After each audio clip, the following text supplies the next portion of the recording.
I stare at the velvet box in Connor's outstretched hand, my champagne glass frozen halfway to my lips. The crystal chandelier above us throws fractured light across his perfectly practiced smile. And I can't shake the feeling that this moment, this proposal, is just another transaction being closed. My name is Arya, and I should be crying tears of joy right now. Instead, I'm counting the seconds of silence that have stretched between us while both our families lean forward in their seats, waiting for the fairy tale ending they've scripted. Darling?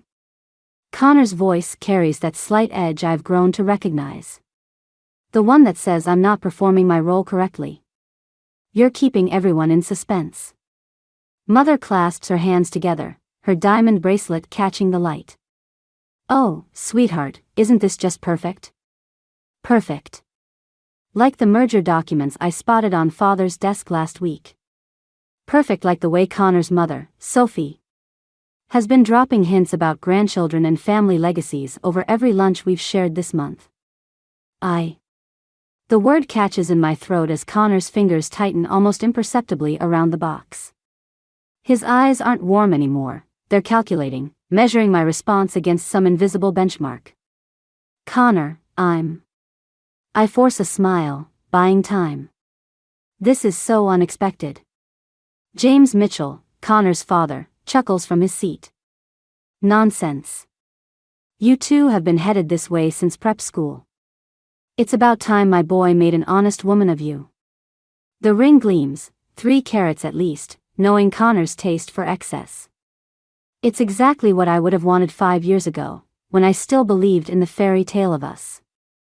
Before I started noticing the late-night calls he steps out to take, the lingering scent of unfamiliar perfume. The way his smile never quite reaches his eyes anymore. Say yes, Arya, my father's voice carries that same tone he uses in board meetings. Don't keep the poor man waiting. I look at Connor again, really look at him. His perfectly tailored suit, his manicured nails, the slight impatience twitching at the corner of his mouth. This isn't love, it's a hostile takeover dressed up in romance. Yes, I hear myself say, and the room erupts in applause. Connor slides the ring onto my finger with surgical precision. Then kisses me for exactly 3 seconds, long enough for Sophie to snap a photo with her phone. To the happy couple. Mother raises her glass, and everyone follows suit. I'm still holding my champagne, untouched, watching the bubbles rise and die. Connor's hand finds the small of my back, possessive. I knew you'd make the right choice, he whispers, and something in his tone makes my skin crawl. This isn't a proposal, it's a warning. Later, after the congratulations and the toasts, after both families have finally left us alone in the restaurant's private dining room, Connor checks his phone. His face illuminates with genuine warmth for the first time all evening, the kind of smile I haven't seen directed at me in months. Business? I ask, though I already know it isn't. Always working, darling. He stands, straightening his jacket. I have to take this. Wedding plans tomorrow? I nod, watching him stride away, already speaking softly into his phone. The ring feels heavy on my finger, like a shackle rather than a promise. I take another sip of champagne, letting the bitter taste linger on my tongue. This isn't the end of our story, it's the beginning of his downfall. He just doesn't know it yet. 3 days after the proposal, I sit in Mother's sunroom, surrounded by wedding magazines and her endless chatter about color schemes. The diamond on my finger catches the morning light, throwing accusatory sparkles across the walls. The Mitchells suggested the Grand Plaza for the reception, Mother says, marking another page with a sticky note. Sophie knows the owner personally. Wouldn't that be lovely? I trace the rim of my teacup. Lovely. Just like the merger papers Father's been reviewing. Mother's hands still over the magazine. Arya, dear, business arrangements have always been part of society marriages. Your father and I had a love match. Don't pretend otherwise. The words come out sharper than intended. She sighs, setting down her pen. Connor adores you. He's been part of our lives since you were children. Why are you suddenly so? My phone buzzes. A text from Mike. Coffee? Important. I have to go. I stand, gathering my bag. Meeting a client. Mother's disappointment follows me to the door. We haven't finished discussing the venue options. And Connor's mother wanted to review the guest list. Later.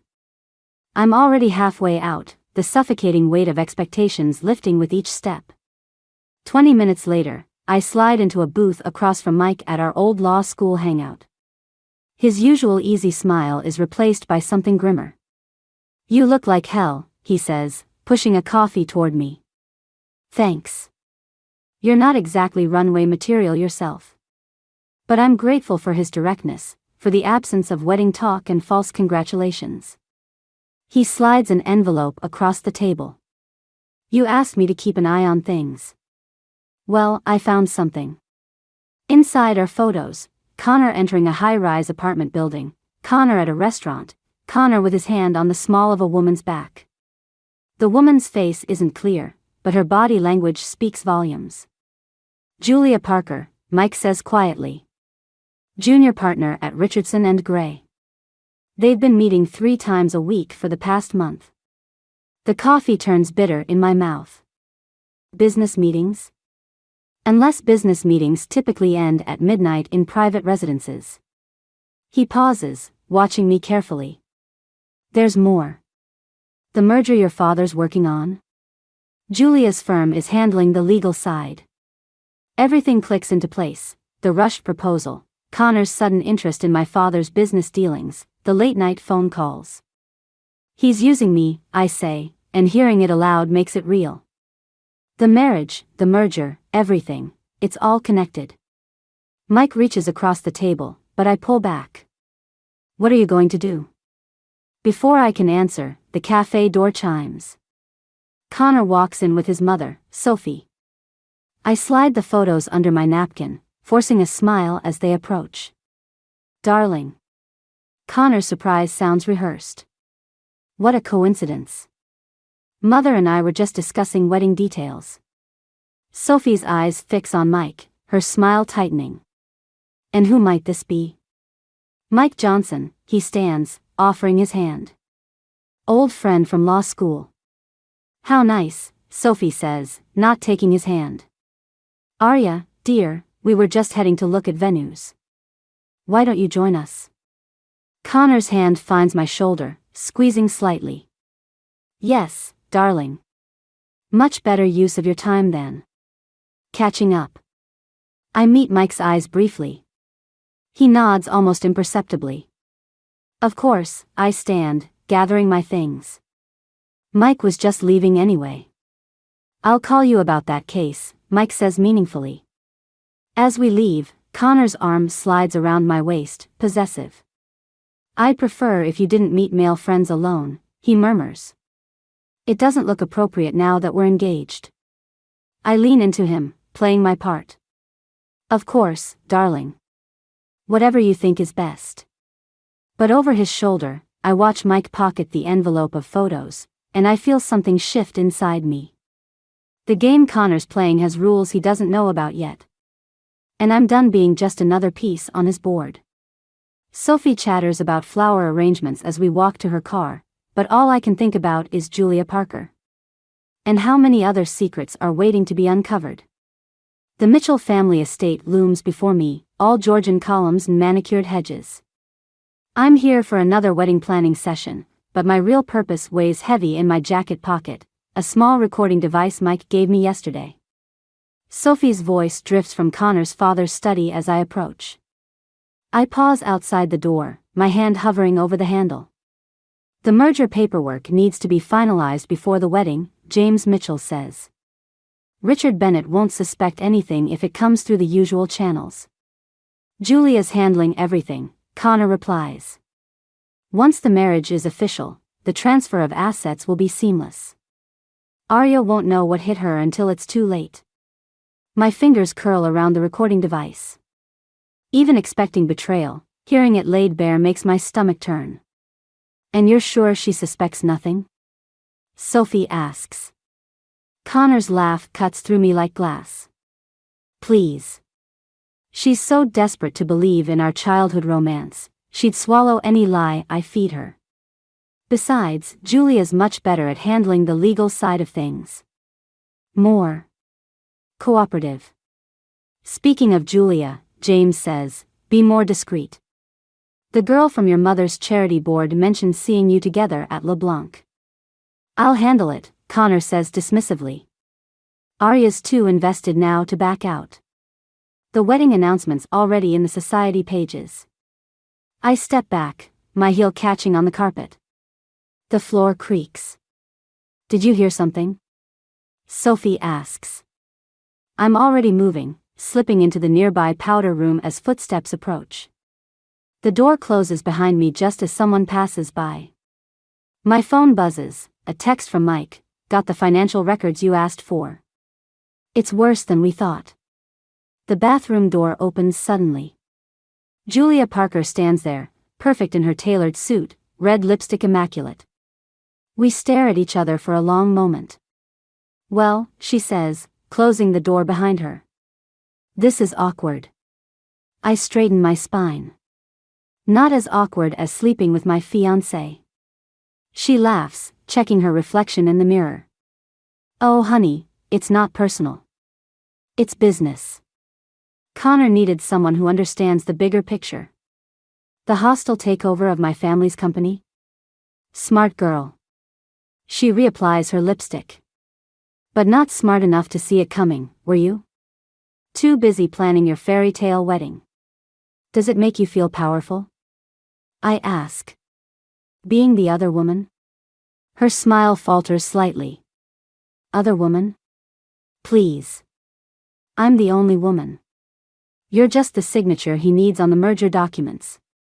She moves closer, her perfume cloying. Here's some free advice, take the settlement they'll offer after the divorce. Fight it, and you'll lose everything. The recording device feels heavy in my pocket. Thanks for the tip. She reaches for the door, then pauses. You know what's funny? Connor said you were too naive to play in the big leagues. Guess he was right.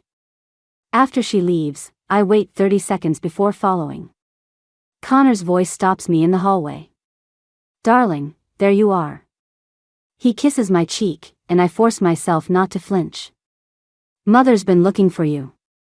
Something about table arrangements. I just ran into Julia Parker, I say, watching his face. Interesting woman. His expression doesn't change, but his hand tightens on my arm. One of our legal consultants.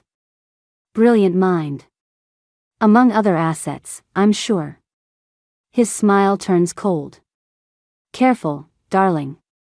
Jealousy doesn't suit you. No? I step closer, lowering my voice. What would suit me better? Blind obedience? Silent compliance? We'll discuss this later, he says through clenched teeth. Mother's waiting. I pull away. Of course. Wouldn't want to keep anyone waiting. As I walk toward the dining room where Sophie waits with her wedding binders and social expectations, I touch the recording device in my pocket. Connor thinks he's orchestrating a perfect plan, but he's forgotten something crucial. In chess, the queen is the most powerful piece on the board. And I'm done being his pawn. Mike's apartment is a mess of papers and surveillance photos spread across his coffee table. I pick up a document, my father's signature stark against the white paper. They've already started transferring assets, Mike says, handing me a coffee. The merger's just a smokescreen. Once you're married, Connor's firm gains controlling interest in your family's company. I set down the transfer documents. And Julia? She's been Connor's inside counsel for months. Every contract, every deal, she's buried the real terms in legal jargon your father's lawyers wouldn't catch without a forensic audit. A photo catches my eye, Connor and Julia leaving her apartment building at dawn. When was this? Yesterday morning. Right before your engagement brunch. The coffee burns my throat. I'd sat next to him for 2 hours, playing the blushing bride while he'd probably still smelled of her perfume. My phone buzzes. Connor. I silence it. There's more. Mike hesitates. Your mother's trust fund? The one your grandmother left her? They found a way to access that too. The room tilts slightly. That's impossible. Those accounts are protected. Not if the trustee signs them over. And guess who's about to become part of the family? A knock at the door makes us both freeze. Mike moves to answer it, but I grab his arm. Through the peephole, I see Sophie Mitchell's perfectly coiffed hair. How did she? Fire escape, Mike whispers, already gathering the documents. Now. I'm halfway out the window when Sophie's voice carries through the door. Michael? I know Arya's in there. We need to talk. Mike looks at me. I shake my head. Just a moment, he calls out, buying time as I climb down the metal stairs. I'm almost to the ground when I hear Sophie's voice above me. Really, Arya? How undignified. She's leaning out Mike's window, looking more amused than angry. We can do this the easy way or the hard way. Your choice. Like you gave Connor a choice? The words escape before I can stop them. Her smile falters. Come back up. There are things you need to understand. I understand plenty. Do you? She leans further out. Did you know your father's company is already failing? That this merger is the only thing keeping your family from bankruptcy? I stop climbing. That's right, she continues. Connor's not the villain you think he is. He's saving your family's legacy. The only question is whether you'll help us do it cleanly, or make things messy. By marrying him while he sleeps with Julia? Marriage is business, dear. Love is a luxury we can't always afford. She straightens her jacket. Come up, and I'll show you the real numbers. Then you can decide if your pride is worth your family's ruin.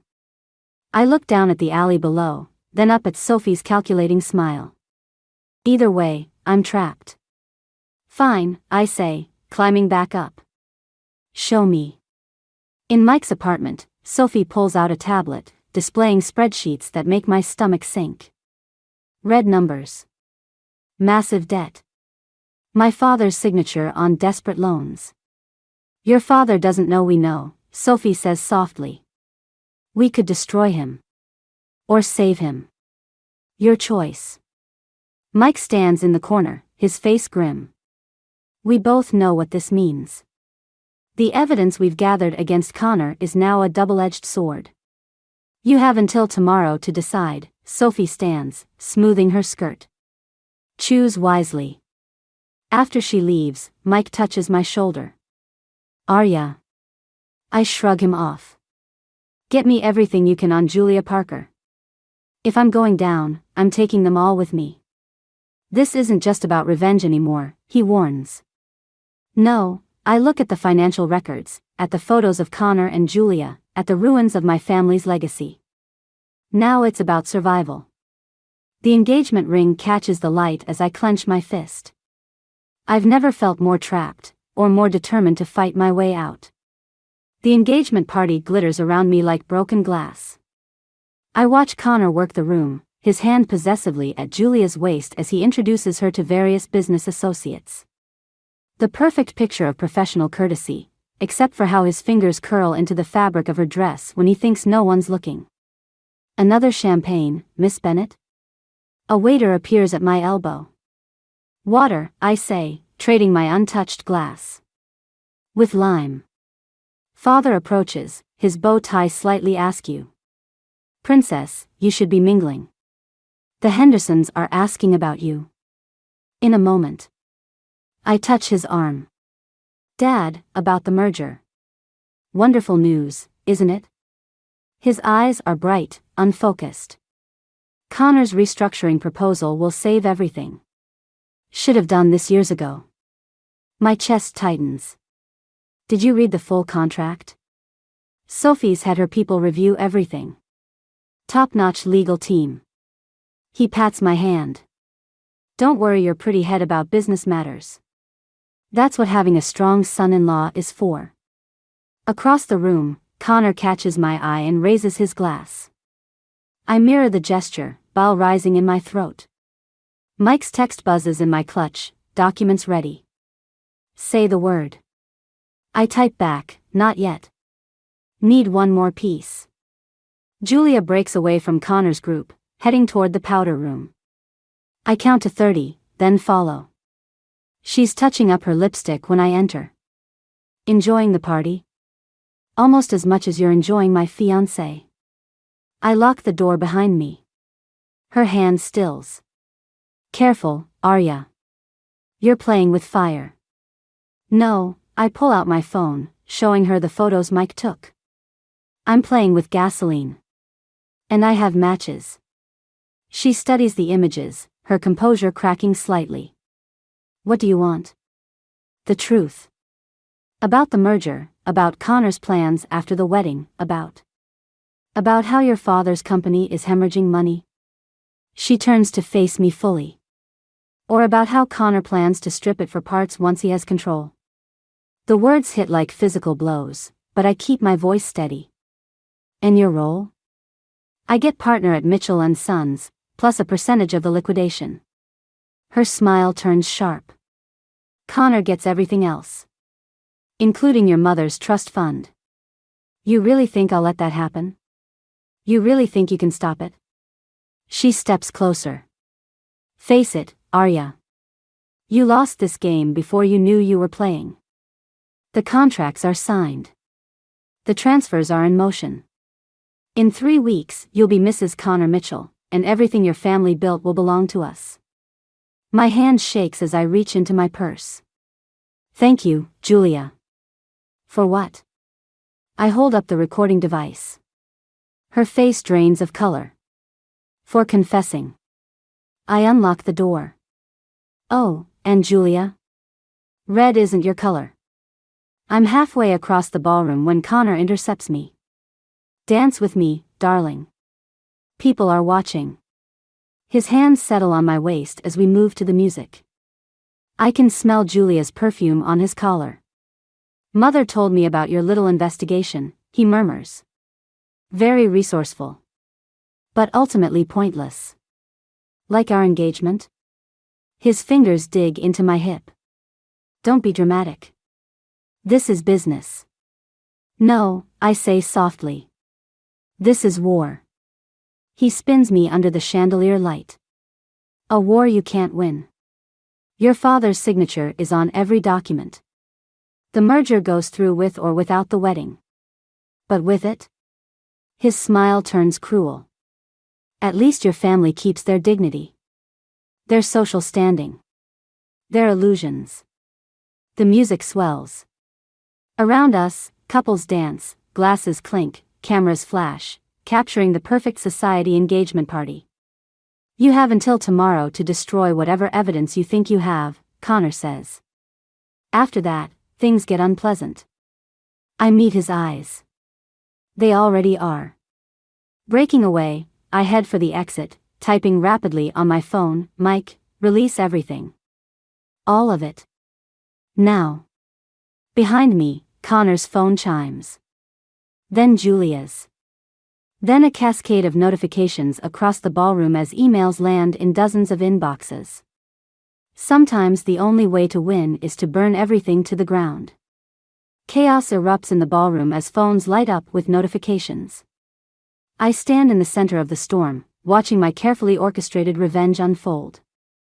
Photos of Connor and Julia. Financial documents. Recorded conversations. All of it flooding every inbox in the room. Connor reaches me first, his fingers digging into my arm. What have you done? Exactly what you taught me, I say. Business is business. Sophie's scream cuts through the murmuring crowd. She's staring at her tablet, face ashen. James. The shares, they're dropping. Father pushes through the crowd, his phone in his trembling hand. Arya, tell me you didn't. I had to. My voice cracks. They were going to destroy everything. We were saving it. Connor's mask finally slips, revealing the rage beneath. Your father's company was dead anyway. We could have salvaged something. Julia appears at his side, her composure shattered. The SEC is already responding to the emails. They're launching an investigation. The room spins as reality crashes in. I've blown up everything, not just Connor's plans, but my family's legacy, our reputation, everything we've built. Princess, father's voice is barely a whisper. Those contracts you exposed. They have my signature. The SEC will arrest you, James Mitchell finishes, his face hard. Unless what? I demand. Unless we contain this. Connor's calm returns, more terrifying than his anger. Deny everything. Claim the documents are forged. Your father keeps his freedom, our companies survive, and the wedding proceeds as planned. You can't be serious. Dead serious. He steps closer, voice low. You wanted to play hardball? Fine. But remember, you're not the only one who can destroy lives. Mother appears, tears streaming down her face. Richard, they're saying terrible things. That you knew about the fraud, that you... It's a mistake, father says quickly. Just a mistake. Right, princess? All eyes turn to me. The weight of generations of legacy, of my father's freedom, of my mother's happiness, it all hangs on my next words. Mike pushes through the crowd. Arya, don't. Shut up, Connor snaps. This is family business. Family? I laugh, the sound brittle. Is that what we're calling this? Sophie takes my hand, her grip like steel. Think carefully, dear. Some bells can't be unrung. I look around the room, at the shocked faces of guests, at Julia's calculating stare, at my father's pleading eyes. The truth would destroy them all. But the lie... Ladies and gentlemen, Connor addresses the crowd, his charm back in place. There seems to have been a misunderstanding. A disgruntled former employee. Stop. My voice cuts through his smooth lies. He turns, warning in his eyes. Darling. I pull off the engagement ring and let it fall. The tiny clink as it hits the floor echoes in the sudden silence. No more lies. Arya, father steps forward. Please. I'm sorry, Dad. But I can't. Connor's hand clamps over my mouth from behind. I think my fiancé has had too much champagne. If you'll excuse us. I bite down hard. He curses, releasing me. The documents are real, I say to the stunned crowd. Every signature, every deal, every betrayal. And I can prove it. James Mitchell's voice cuts like ice. Then you'll destroy your father along with everyone else. Maybe. I meet Connor's eyes. But at least it will be the truth. The next moments blur, security appearing, phones flashing, mother crying. Through it all, I stand still, watching the carefully constructed world of privilege and lies crumble around us. Mike touches my shoulder. Come on. We need to go. As he leads me out, I hear Connor's voice one last time. You've just committed suicide, social, financial, and familial. I hope it was worth it. I don't look back. Sometimes the only way to fix a broken system is to break it completely. But standing in the cool night air, watching police cars arrive with their flashing lights, I wonder if the price of truth is higher than anyone can afford to pay. 3 days after the engagement party, I sit across from Connor in his father's study. Outside, rain lashes against century-old windows while reporters camp at the gates. Hungry for more details about the scandal rocking both our families. Quite a performance, Connor says, swirling whiskey in his crystal glass. But ultimately pointless. I slide a folder across his father's mahogany desk. Not quite. He doesn't open it. More evidence? The SEC already has everything. Not everything. I tap the folder. Open it. Inside are documents I'd held back, emails between Connor and Julia dating back years, planning not just my family's downfall, but his own father's eventual ouster. His fingers tighten on the glass. Where did you get these? Julia's not as loyal as you think. I lean forward. Especially when she discovered your plans to blame her for everything. The study door opens. James Mitchell enters, followed by Julia. Connor's face drains of color. Father. Shut up. James's voice is lethal. Miss Parker has been quite informative. Julia won't meet Connor's eyes. I'm sorry, Connor. But I'm not going down for this. You think betraying me saves you? Connor stands, mask finally cracking. You're nothing without me. Any of you. No, son. James moves behind his desk, Connor's desk, until now. You're nothing without us. And now you have nothing. Connor laughs, ugly and raw. You can't cut me out. I built this empire while you played golf and attended charity galas. Built it? I stand. Or stole it? Tell him, Julia. She steps forward, shoulders straight. The Morrison deal, the offshore accounts, the fake subsidiaries, it wasn't just the Bennett merger. Connor's been siphoning money for years. James slumps slightly, looking suddenly old. My own son. Your disappointment of a son, right? Connor hurls his glass against the wall. Never good enough, never measuring up. Well, I measured up. I beat you at your own game. The game's over, I say quietly. The FBI is outside. His head snaps toward the window. Red and blue lights reflect off the rain-streaked glass. You wouldn't, he whispers. Your father has already made a deal. Full cooperation in exchange for immunity. I move closer. Did you really think I'd destroy my family to destroy you?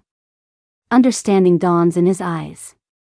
The engagement party, the public exposure, was a distraction. While everyone focused on the scandal, the FBI was following the real money trail. Julia opens the study door.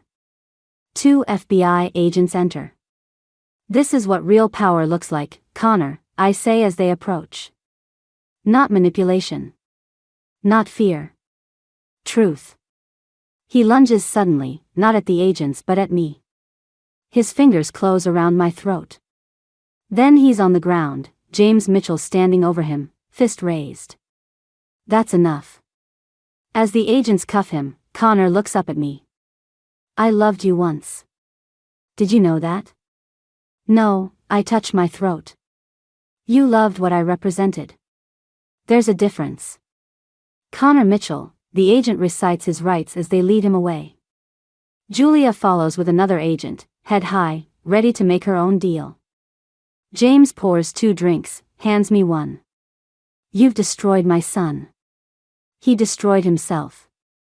I just showed everyone who he really was. And who are you, Arya Bennett? I look at my reflection in the whiskey, remembering the naive girl who once dreamed of a fairy tale ending with Connor Mitchell. Someone who chose truth over power. I set down the untouched drink.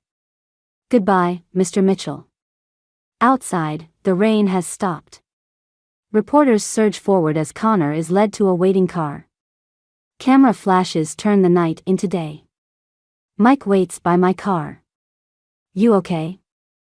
I watch Connor's vehicle disappear into the night. Ask me tomorrow.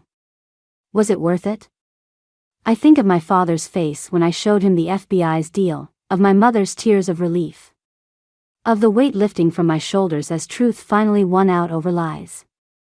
Yes, I say. But not for the reasons I thought. Sometimes revenge isn't about destroying your enemies. Sometimes it's about saving yourself. The letter arrives on crisp Mitchell & Sons stationery, delivered to my office by James Mitchell's personal courier. Inside, Connor's familiar handwriting fills a single page. I wonder if you knew, even then, that we were both playing the same game. You learned from the best, after all. Remember when we were children, and I taught you chess? The queen protects the king, I said. But you always preferred to sacrifice your king to win the game. You didn't just beat me, Arya. You became me. I set the letter down as father enters my office, looking older but somehow lighter since the trial ended.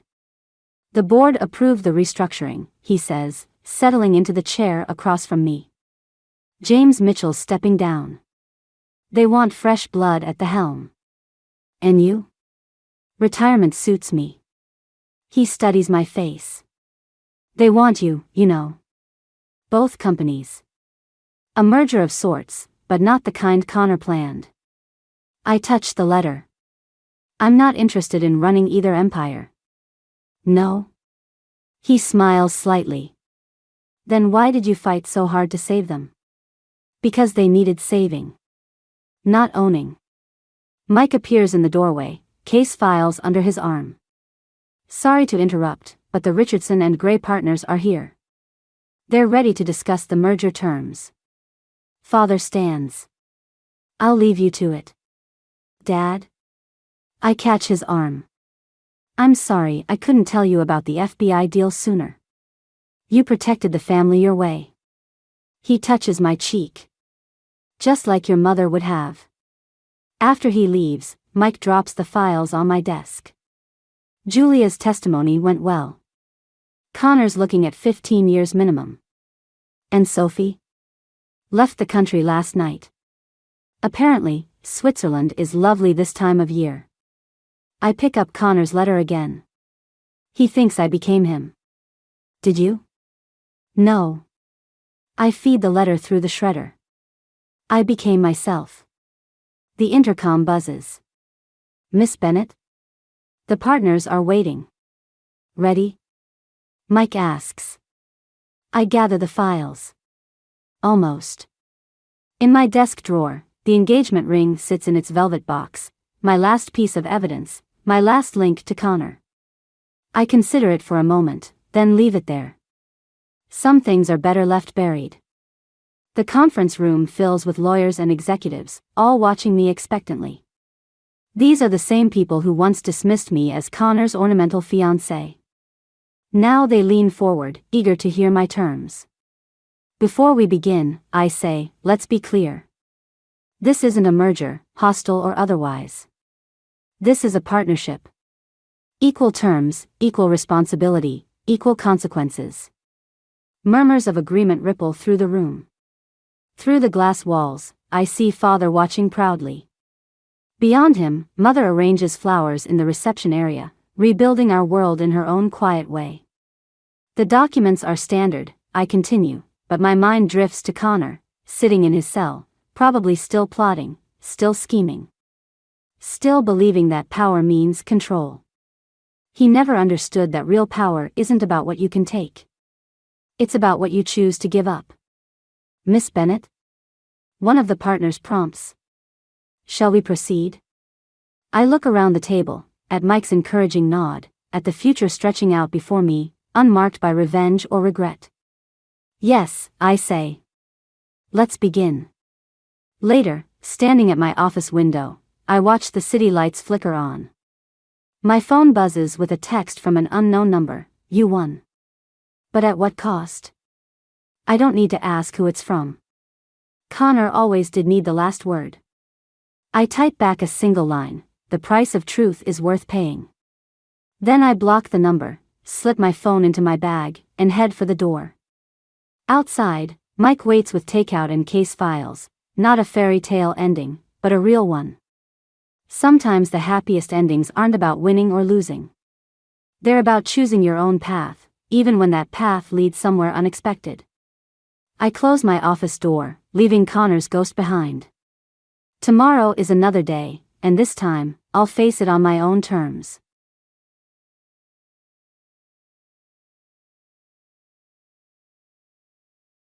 Oh, funeral preparations are tough.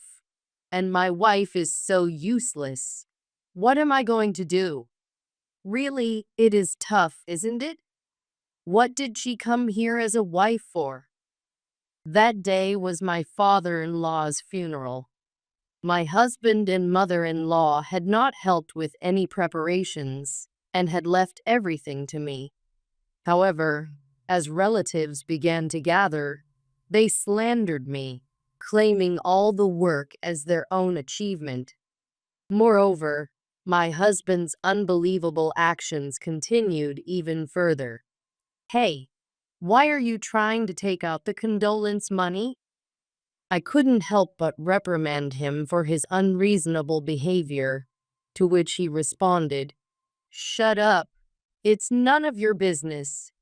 You're not family or anything, so don't butt in." What do you mean I'm not family? We are married. Tom and I got married 13 years ago. At that time, Tom, his parents, and our 3-year-old son were all kind to me. That's why I wanted to support him after marrying. However, after getting married, the four of us changed completely. Tom became extremely bossy. He decided on his own to live with his parents, who treated me like a maid and bullied me. Even my son, influenced by his father and grandparents, began to ridicule me. I endured such a life for 13 years. During my father-in-law's funeral, I was shocked by my husband's words and reached my limit. I did not attend the funeral and left a divorce paper, disappearing in front of them. The following day, there were as many as 203 missed calls from Tom. Listening to the messages in disbelief, I heard him panicking. "Hey, where are you now?" Then, I called my husband and began to fight back. I am Hillary, a 40-year-old housewife, working part-time at a nearby supermarket. My husband, Tom, works for a travel agency, and he has a son, Ryan, from a previous marriage. I married him 13 years ago. At that time, I wanted to support him as he was raising his 3-year-old son alone. Before marriage, I worked at a travel agency.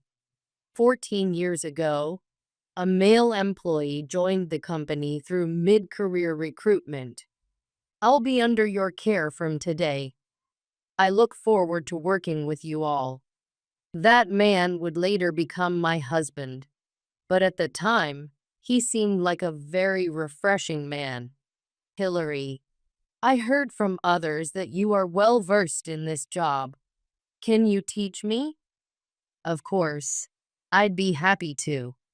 When you change jobs, the way things are done changes too, and I imagine that can be confusing.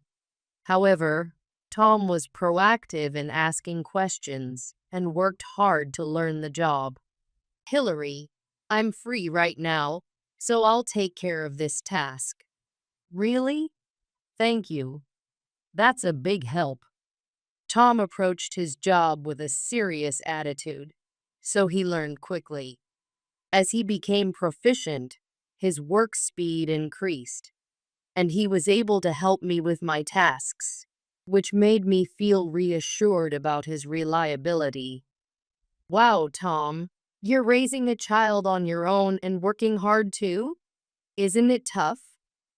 But I have to protect Ryan as a parent. I need to fulfill my responsibilities. You're kind, but make sure not to overdo it, okay? As he became accustomed to the work, we started having conversations beyond that, and I learned that he was a hard-working single father. Next holiday, I'm taking Ryan to the park. Hillary, would you like to join us? It'd give Ryan a taste of what having a mother might be like. Are you sure I'm okay for that? Absolutely. I think you're the best for it. If you say so, I'm happy to join. While we couldn't date alone because of his child, we deepened our relationship by going out together on holidays and having meals at his home. The food Mom makes is delicious. Oh, but calling me Mom makes me blush. I'm not your mom yet. Why don't you become his mom? I think Ryan needs a mother. Are you serious? While the three of us had a good time, Tom's words might have come out in such a natural way. Although it was a surprise to me, I was genuinely happy since I hoped that was the case. With pleasure, if it's okay with you. Thus, I decided to marry him and become Ryan's mother. This was 1 year after Tom joined the company. And upon marriage, I quit the travel agency to focus on home life. My parents had already died in an accident, and I had an older brother. At that time, my brother had already started his own business and was living abroad, so I couldn't tell him in person and informed him over the phone. You've met a good person. That's great. You definitely must be happy. Yeah, thank you. My brother gladly gave his blessings, and I was happy. After reporting to my brother, it was time to inform my in-laws, which was nerve-wracking, but Tom was reassuring. Don't be so nervous. They'll definitely accept you since I chose you. That makes me feel more confident. We entered my in-laws' home, and I met them face to face. I'm Hillary. I married Tom. Nice to meet you. Hello, Hillary. It's a relief you married our son. I have been thinking it's tough raising a child with only a father. Thank you so much. I was happy because my in-laws accepted the marriage smoothly, as Tom had said. I'm happy to be with Mom forever now. Ryan said that, smiling innocently. Thus, I ended up with kind in-laws, a husband, and a sweet son. Looking back, that might have been the happiest moment for me. I was certain that a happy married life awaited me. But what awaited me was an unexpected turn of events. My husband, who had previously been kind, suddenly changed. Hey, make sure you iron my shirts by tomorrow morning. Okay, I understand. Also, I'll be home by 7 p.m. tomorrow, so make sure that freshly made dinner is ready. He started to act like a lord of the house, giving orders more frequently. I thought, do men change after getting married? While I thought I could still endure this level of change, one day, my husband said something outrageous. Hey, I've just arranged for us to live with my parents. What? I wasn't informed about living together. Why should I need your permission? I'm the head of the family. Do you understand? I do, but suddenly, he had even decided that we would live with his parents. I was confused and returned his words, but his arrogant attitude left no room for rebuttal. Besides, Ryan is happy about living with his grandparents, so you can't disregard his feelings. When he mentioned our son, I couldn't argue back, and I reluctantly accepted living with my in-laws. But it wasn't just my husband who had changed. My in-laws were the same. Since Hillary is living with us, you can take it easy now. Yes, I'll do that. Hillary, I'm leaving the household chores to you. Yes, I understand.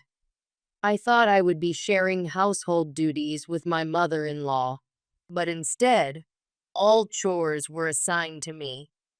As long as you live here, you must listen to us.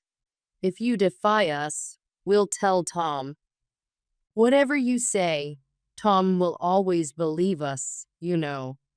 Under this pressure, I struggled with the household duties. What's with this seasoning? Have you been serving this to Tom and Ryan all this time? But both of them have never complained about the taste before. They were just being considerate of you. You should realize that. Criticism of my household duties wasn't limited to cooking. What's with this way of folding clothes? And look, there's still dust here. Did you really clean? I did clean as best as I could. No matter what I did, it was never good enough, and I lived under constant criticism, being bullied as an incompetent wife for 13 years. During that time, my mother-in-law never helped with the chores even once. Saying I was treated like a maid would not be an exaggeration. Unable to endure such a life, I thought about divorce several times. However, what kept me from it was my son. I thought, I must fulfill my role as a parent until Ryan becomes an adult. That thought kept me from divorcing, despite the endurance. However, I was painfully aware of the bad influence my husband and in-laws' attitudes had on my son when an incident occurred. Why can't mom do anything right? What? Ryan, what's suddenly gotten into you? Grandpa and Grandma said so. It's really pathetic. You should be more responsible as a parent. Ryan, how can you say such things to your parent? I couldn't believe that my once sincere and adorable son could say such things. I was not only shocked by his change, but also I was already dealing with another issue at that time, which was the health of my father-in-law. In fact, a few years ago, my father-in-law became ill and needed care. Hey, I'm the head of the family, and mom is getting old. You know what to do about dad, right? Are you implying that? Exactly that. You take care of him. But I'm already busy with part-time work and household chores. Can't you help a little? However, Tom responded angrily, Shut up. Don't argue with me. I'm the one earning the money that keeps us living. I thought, that's a terrible thing to say. I thought it was useless to say anything more. My husband's attitude was the worst. With this background, I continued my life juggling part-time work, household chores, and caregiving alone. As a result, my body became worn out, and I lost even the energy and margin to think about divorcing. Then, my father-in-law fell ill again and passed away. Oh, funeral preparations are tough. Hey, Hillary, you take care of everything. Yes, as a daughter-in-law, it's only natural for you to do that. Understood. I had a feeling it would turn out this way, but sure enough, my husband and mother-in-law left all the funeral preparations to me. What was worse was what happened next. When the relatives who attended expressed their condolences for the sudden loss, they praised my husband and mother-in-law for managing the funeral, and the two acted as if they had handled all the arrangements. Well, it couldn't be helped, but I didn't think arranging a funeral would be so hard. Yes, it was a big help that Tom worked together with me. While some voices did commend me as a good daughter-in-law, the two slandered and mocked me. Oh, that one is no good. She's a useless wife who can't even handle this. She could at least be useful at a time like this. Hearing and seeing that, even the relatives were appalled. I thought, why have I tried so hard up to this point? Despite having devotedly served my husband and mother-in-law as they demanded, it was all unrewarded. I was truly disgusted with the situation. My husband's shocking behavior continued. Tom, what are you doing? What? Don't raise your voice. It's annoying. It's not just annoying. Why are you trying to take out the condolence money? I never thought he would do something so unreasonable. While I was stunned, I couldn't ignore such behavior, so I had to call him out. Shut up. It's none of your business, so stay out of it. You're not family, so don't interfere. What do you mean I'm not family? We're married. I couldn't believe what he said. I had been treated like a maid by my in-laws, but to think that my husband also saw me that way, despite being his wife, which means I am family, the fact that he didn't recognize that was shocking. So you say such things. I've had enough. At this point, continuing to endure seemed foolish, so I decided not to attend my father-in-law's funeral and returned home. I packed my bags, left a divorce paper, and went to a certain person's place. The following day, I checked my phone and thought, wow, what is this? I saw a history of missed calls from my husband. There were as many as 203. Not only had he left a history of calls, but also messages. As I listened, shocked, I heard, "Hey, Hillary, where the heck are you?" His voice sounded frantic and panicky. "The funeral is about to start. It's bad. Come back quickly." Despite his previous arrogance, it seemed he couldn't manage anything without me. Reluctantly, I called my husband, who seemed to have been waiting so eagerly. He picked up the phone promptly. "Finally, you decided to call. Hey, why didn't you attend the funeral?" "Why? You should ask yourself that. You're insolent for a wife. I won't forgive you for embarrassing me. Wasn't it fine without me? My brother attended in my place." Indeed, my brother had attended the funeral in my place. As I mentioned this, my husband became even more flustered. That was the problem. "You must have badmouthed us to your brother." "Not at all. I only spoke the truth." "I knew it.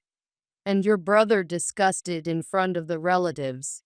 Thanks to that, both Mom and I were reproached by everyone." "That's your own doing. If the relatives had any sense, they would naturally be upset knowing what my husband and mother-in-law had done. I really can't understand why they don't see that. Not only had they caused a commotion at the funeral, but what added insult to injury was what happened after they returned. When we got back from the funeral, there was a divorce paper." "Are you serious about this?" "Yes, I'm serious. Of course," I answered clearly, showing my strong intention to divorce. "Don't joke. I will never allow a divorce. You just need to shut up and listen to me." Even after all this, he said such things. It felt like he was completely oblivious to the reasons for the divorce and truly beyond help. "I'm done being at the mercy of you and your mother. I won't be coming back." "What did you say?" "Make sure to fill out the divorce papers properly. Bye." I firmly told my husband this and hung up the phone. A week passed. There had been no contact from my husband, and I had been living peacefully when suddenly my mother-in-law called. "Hillary, what on earth is going on?" "Mother, what brings you to call all of a sudden?" "It's not all of a sudden. Why do we have to be kicked out of the house?" "Oh, is that what this is about?" What do you mean by that? Her call was to find out why they had been kicked out of the house. But there was a reason I could stay calm. Because that house originally belonged to my parents. And now it's under my brother's name. What are you talking about? In fact, the house we had been living in was one my brother had lent to me. My husband and in-laws had misunderstood, thinking it was a house that I had inherited from my parents. That's why they thought they could live there, as if it was their own. This situation dates back to when my father-in-law died. When I informed my brother about the funeral, he was still abroad. But when I mentioned the funeral, he said he would come back and attend. We met for the first time in years before the funeral. Hillary, are you okay? You look so worn out. What happened? Well, actually, it had been years since I had seen my brother, but he was shocked at how different I looked. Concerned, he approached me, and I honestly explained everything that had happened. What a thing to say. I won't forgive anyone who hurts my dear sister. His expression was stern, and he clenched his fists, shaking with anger. Hillary, don't worry. I'll take care of it. Thank you. Thus, with my brother's support, I was able to firm up my decision to divorce my husband. Now, get back to the present. I was talking with my mother-in-law on the phone, and I decided to reveal a certain fact. I've decided to live near my brother from now on. What?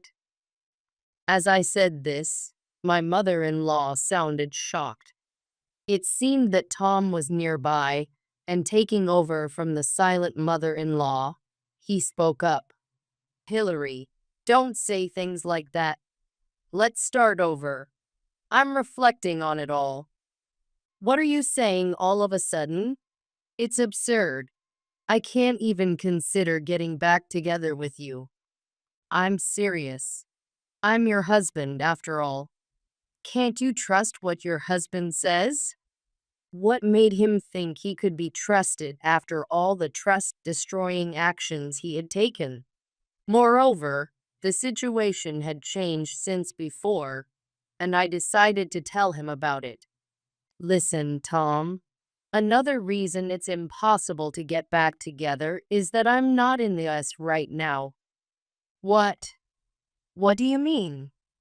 As I spoke coldly, Tom anxiously asked for clarification. Do you think my brother is permanently back in the US to live? Isn't that what it means when you say you're going to live near your brother? He had interpreted it that way, thinking according to his convenience without being told anything. I was really astonished at his way of thinking. I've changed my nationality and moved to Cancun. Huh? You moved to Cancun? Yes, that's right. My brother is in the US only temporarily. He didn't come back to live here permanently. No way. As I spoke, Tom sounded surprised and shocked. There was no longer any reason to continue the conversation with him.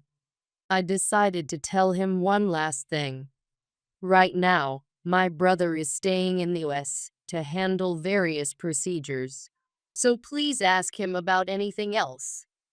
After saying that, I ended the conversation and hung up. Later, I was able to hear from my brother about Tom. He did enough to deserve a divorce, yet he hesitated to sign the divorce papers. I wondered how stubborn he could be. Really? But in the end, did he sign the divorce papers? He wouldn't have signed them if it were just up to me to convince him. I had no choice but to involve a lawyer. The lawyer you hired was very competent, wasn't he? That makes me feel relieved. As I asked, my brother nodded and told me that everything had smoothly progressed, with the divorce papers signed. Then my brother sold our family home. When asked where the three of them ended up after losing their home, the response was like this.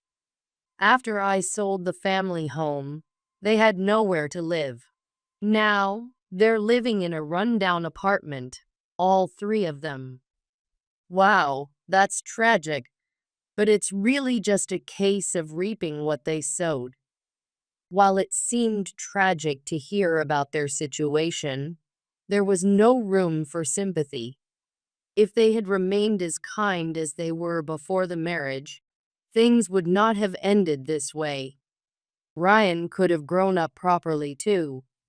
It's too late to say such things now, but it's good that you had been recording videos on your smartphone and writing diaries. I really wish they would have reformed without my having to do such things. But maybe they would never have changed regardless. At least, that's what I think.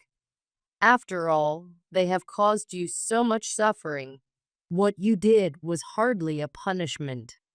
True to my brother's words, I had been writing in a diary and secretly recording videos on my smartphone about the things my husband and in-laws did to me. When I submitted these as evidence to the lawyer, they were acknowledged as powerful evidence. As a result, I succeeded in obtaining compensation from my husband and mother-in-law. After that, peaceful days returned to me. I have started working again at a travel agency in Cancun, introduced by my brother. I endured a lot of hardships in the past, but from now on, I want to cherish myself more and lead a joyful and happy life.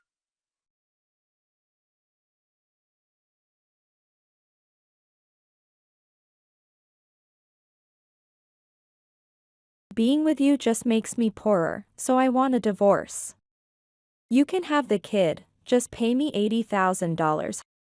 When I got home, my husband, Ned, suddenly brought up divorce. Up until today, I had been very devoted to supporting him. Unforgivable. I will definitely make him regret this. Without showing my feelings, I coldly responded to him. Fine.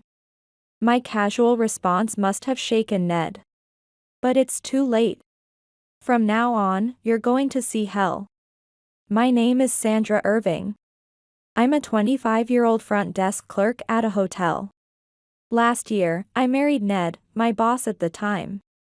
I became pregnant at the beginning of this year and left the company. The workplace I left was warm and comfortable to the very end, celebrated by everyone.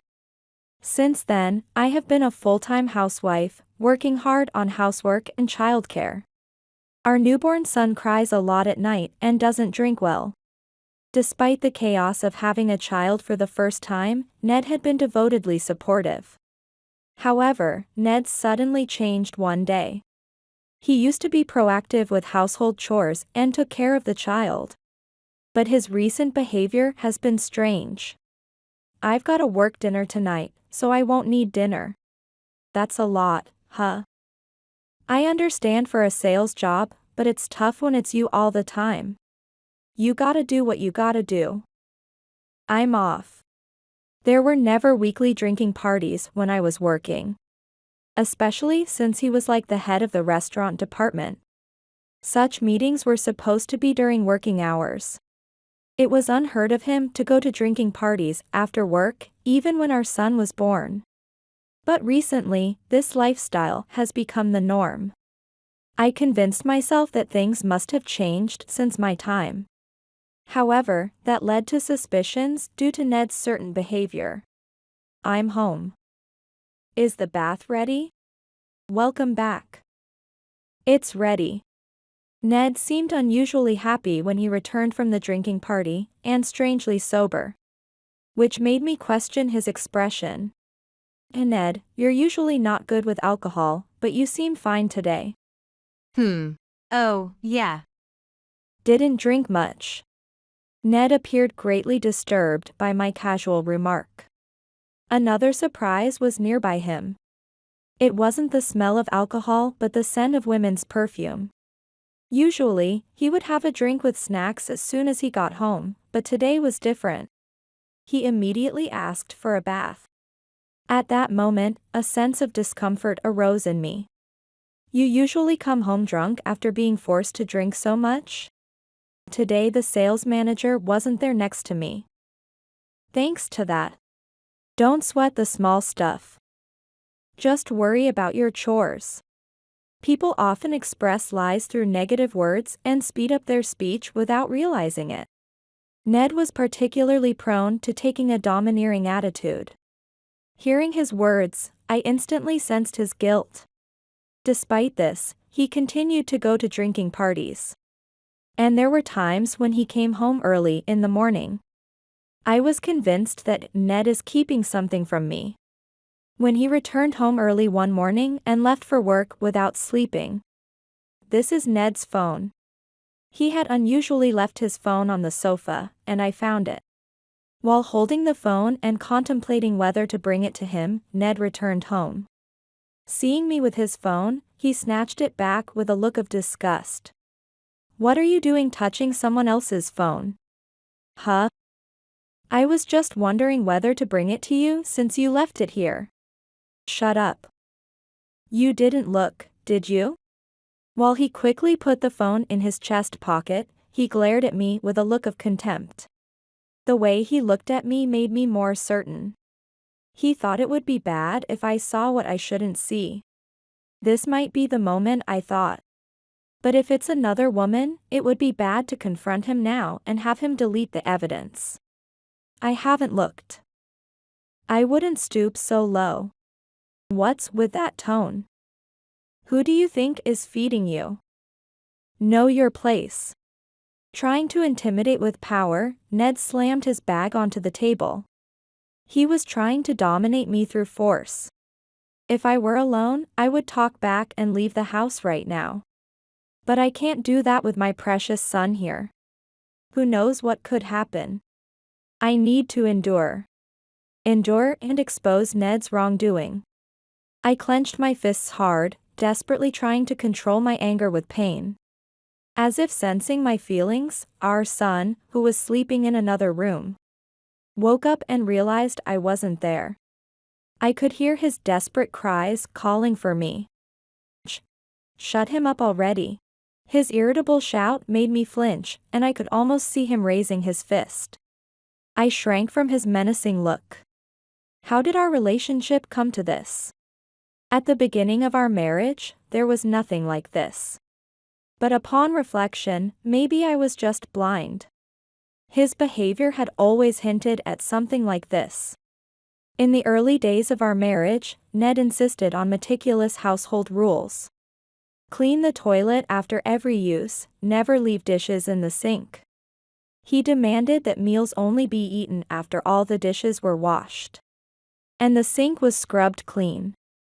I was expected to clean up after every meal Ned ate and take care of all the laundry.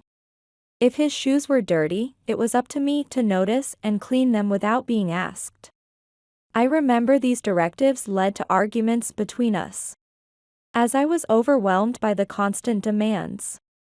The amount of housework has increased compared to when I lived at my parents' house. And on top of that, there's childcare. Ned, who initially helped out, is now acting like this. Why did I get married in the first place? I've reached my limit in this environment, where I feel like I'm doing more work than a housemaid. Especially with his treatment now. I've reached my breaking point and want to divorce him. I want to grab my son and flee this house right now. It was during these thoughts that a turning point arrived. Sandra, what is this? It was about a month after I started digging into Ned's affairs. I had just put my son to sleep and was finally enjoying some alone time when Ned confronted me with a picture.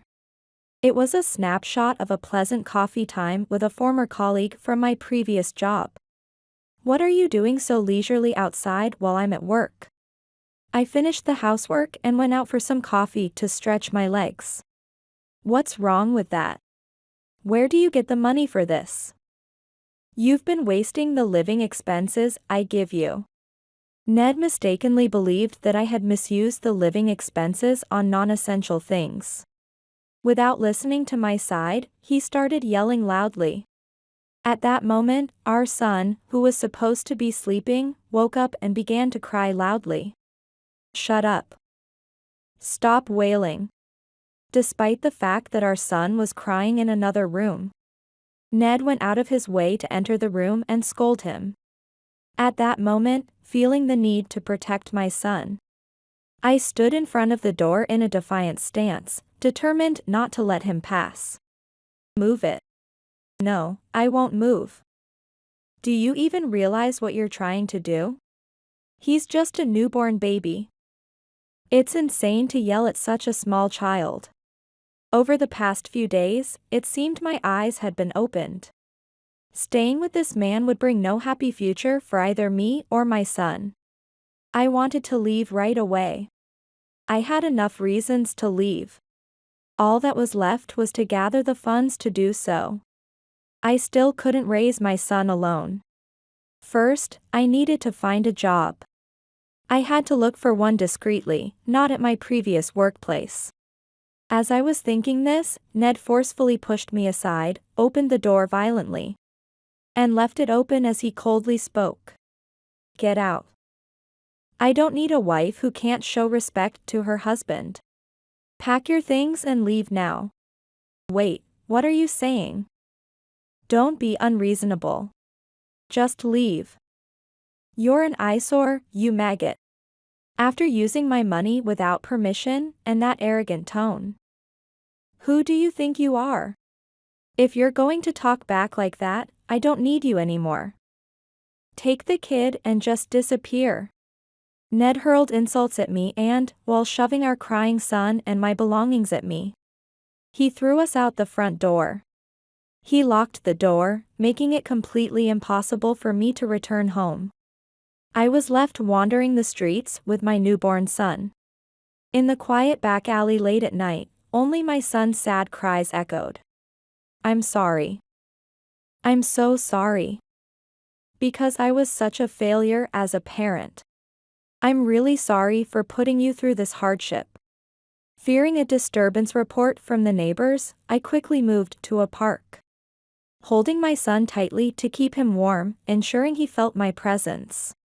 As I apologized over and over, determined to protect him at all costs. I planned to seek help from the city office or somewhere else once the sun rose. Just then, as if to add insult to injury, it began to rain. Without an umbrella, I held my son close to shield him from the rain. And tears fell just like the raindrops. If only I had seen through Ned sooner and divorced him before our child was born. If I had been a stronger woman, none of this would have happened. Despairing over my helpless situation, an elderly man appeared. What's wrong? Why are you here at this time? Despite it being past 3 a.m., a well-dressed elderly man offered his umbrella to shelter me and my son. What happened to bring you and such a small child out here? The man, likely living in the grand house across the park, had heard the continuous crying of my son and came to check on us. Although it was suspicious to be approached by someone at such an hour, for some reason, I felt a sense of nostalgia towards the elderly man. As I shared the recent distressing events, he didn't say a word but covered my head with his towel and gently dried my hair. Come to my house. I have female servants who can help care for the baby. It's too cruel to spend the night here. Moved by his kind tone and compassion, my tears flowed endlessly. Accepting his invitation, I followed him with my sobbing son into his home, where a shocking truth would soon be revealed. Leave the rest to me.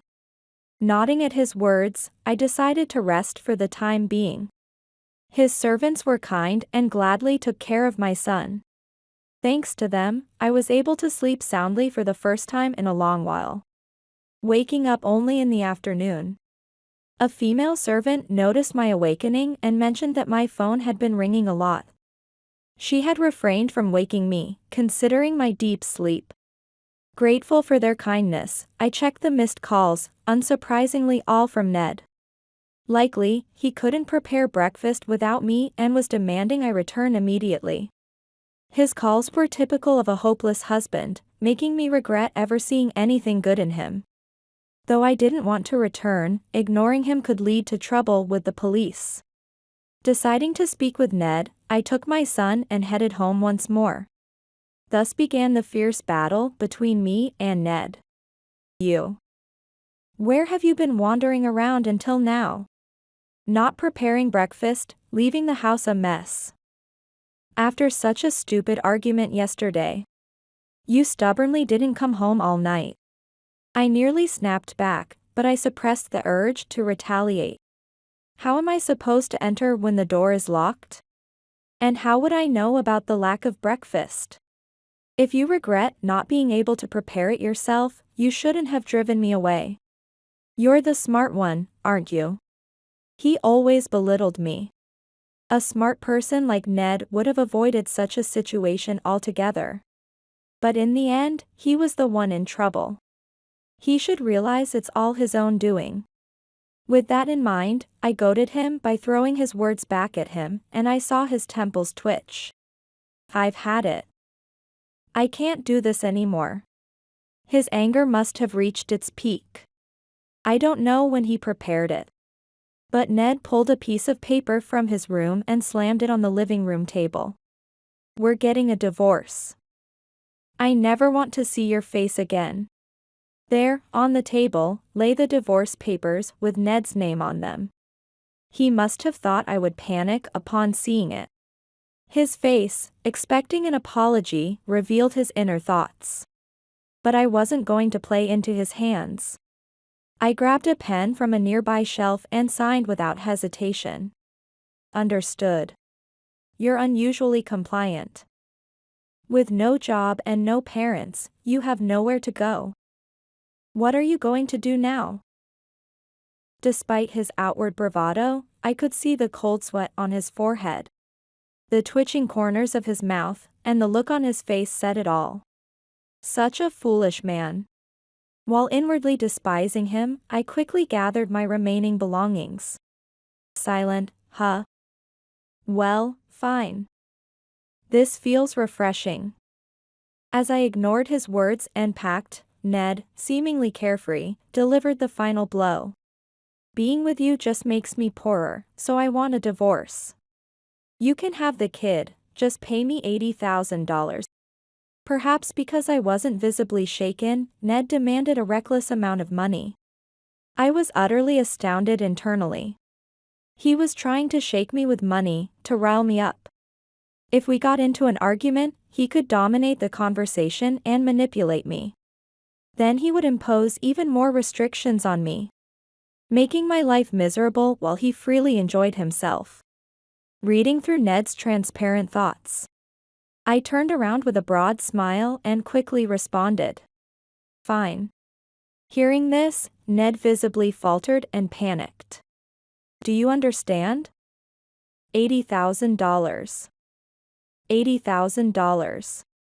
There's no way you can come up with that kind of money. Is that all you want to say? I'll transfer it by the end of the month. You handle the rest. Bye. And so, our divorce was finalized. As Ned instructed, I transferred a large sum of $80,000 to his account. I was aware of his affair and had gathered evidence. But I chose not to demand compensation from him.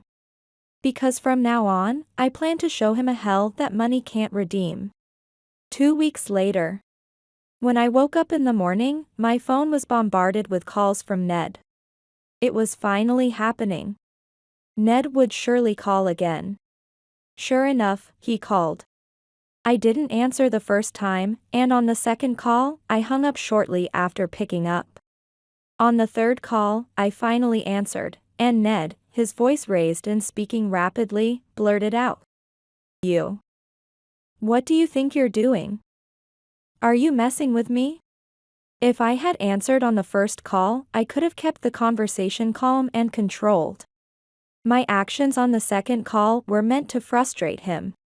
Maintaining his irritation was essential. If he remained rational, my plan would be jeopardized. I needed to provoke his short temper and make him lose his cool. And on the third call, I deliberately chose not to start speaking. To keep the upper hand, I needed to keep him agitated. "You're always so loud.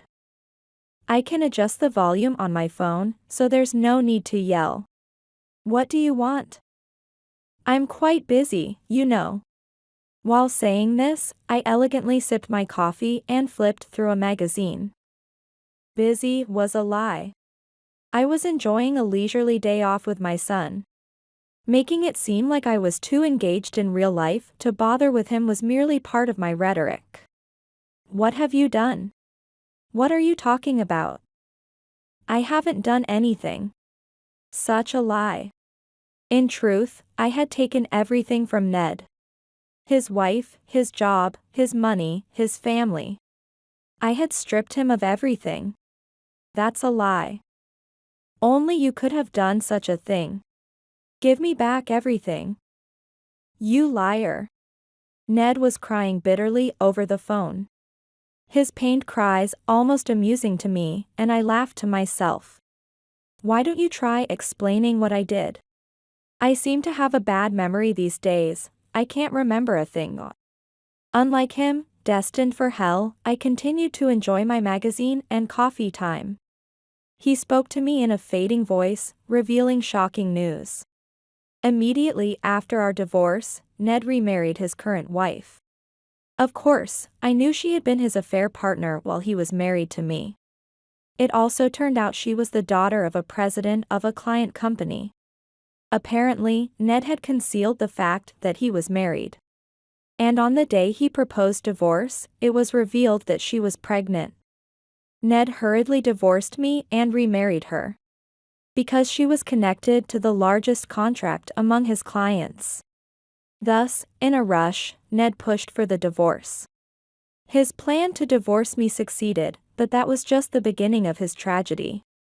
First, he was kicked out of his house by his wife today. And she demanded a divorce because she found out about his previous marriage. Upon learning that I also have a child, she became furious. As she demanded compensation and announced the divorce, Ned panicked and lashed out at her. His rage was so severe that even his parents tried to intervene.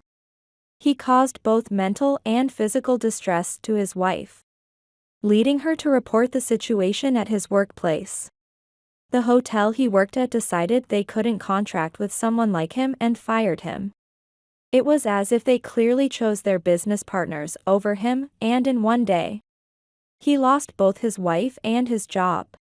Additionally, he had to use the entire $80,000 he received from me to pay for compensation and damages to the company, leaving him penniless.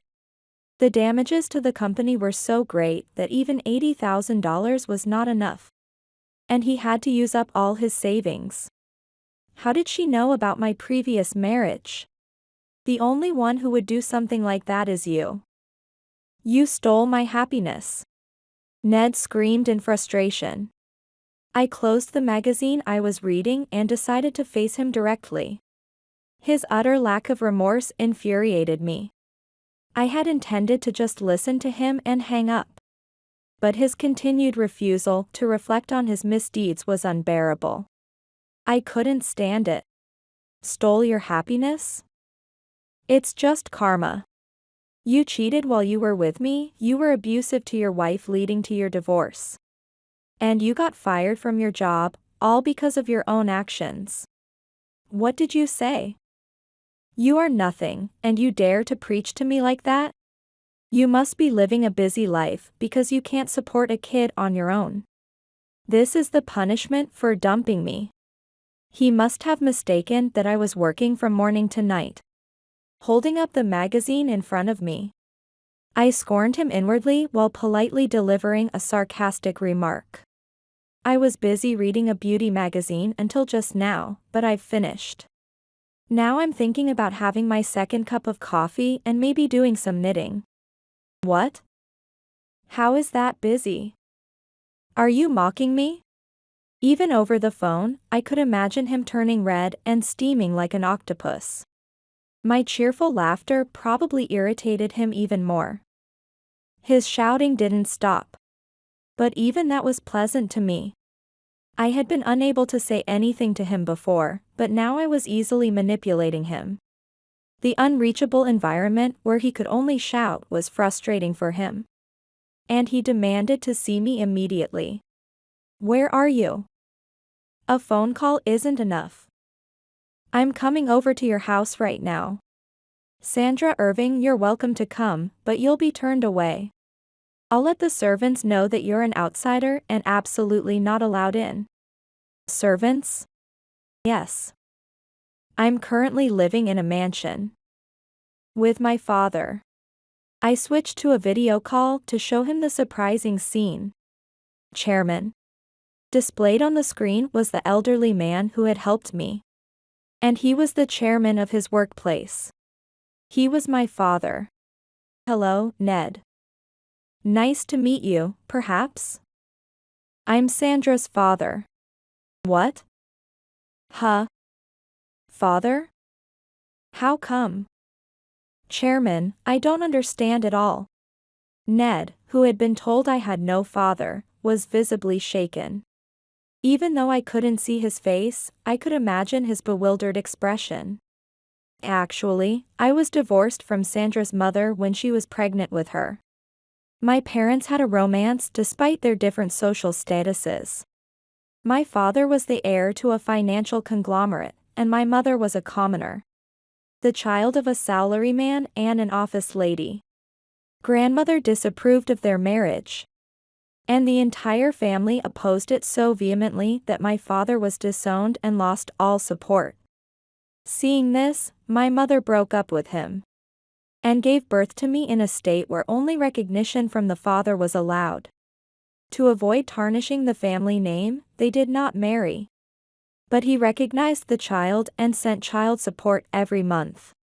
Unfortunately, mother passed away quite some time ago.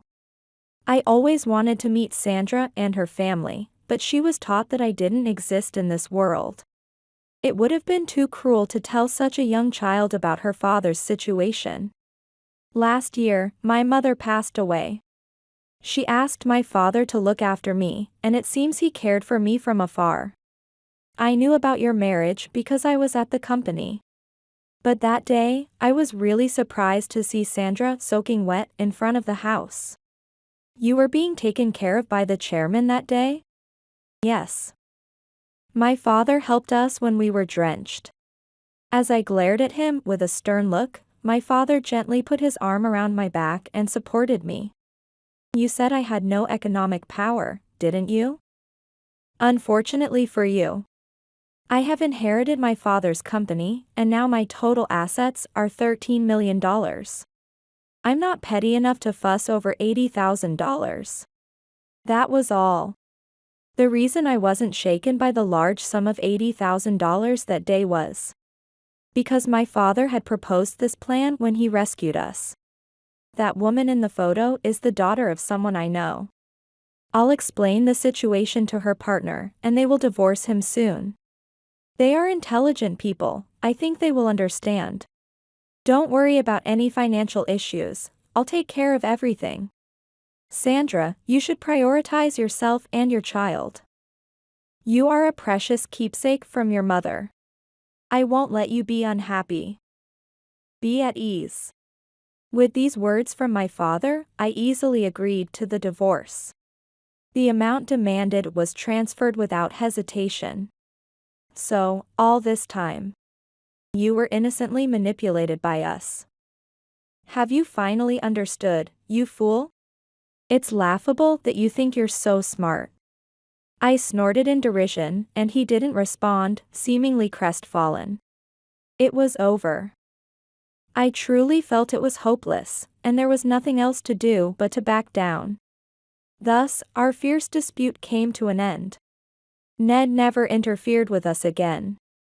Years later, My son became an elementary school student. Surrounded by my father and son, I led a fulfilling life, both professionally and personally. The servants were kind to us, and I finally felt I had captured the warmth of a family.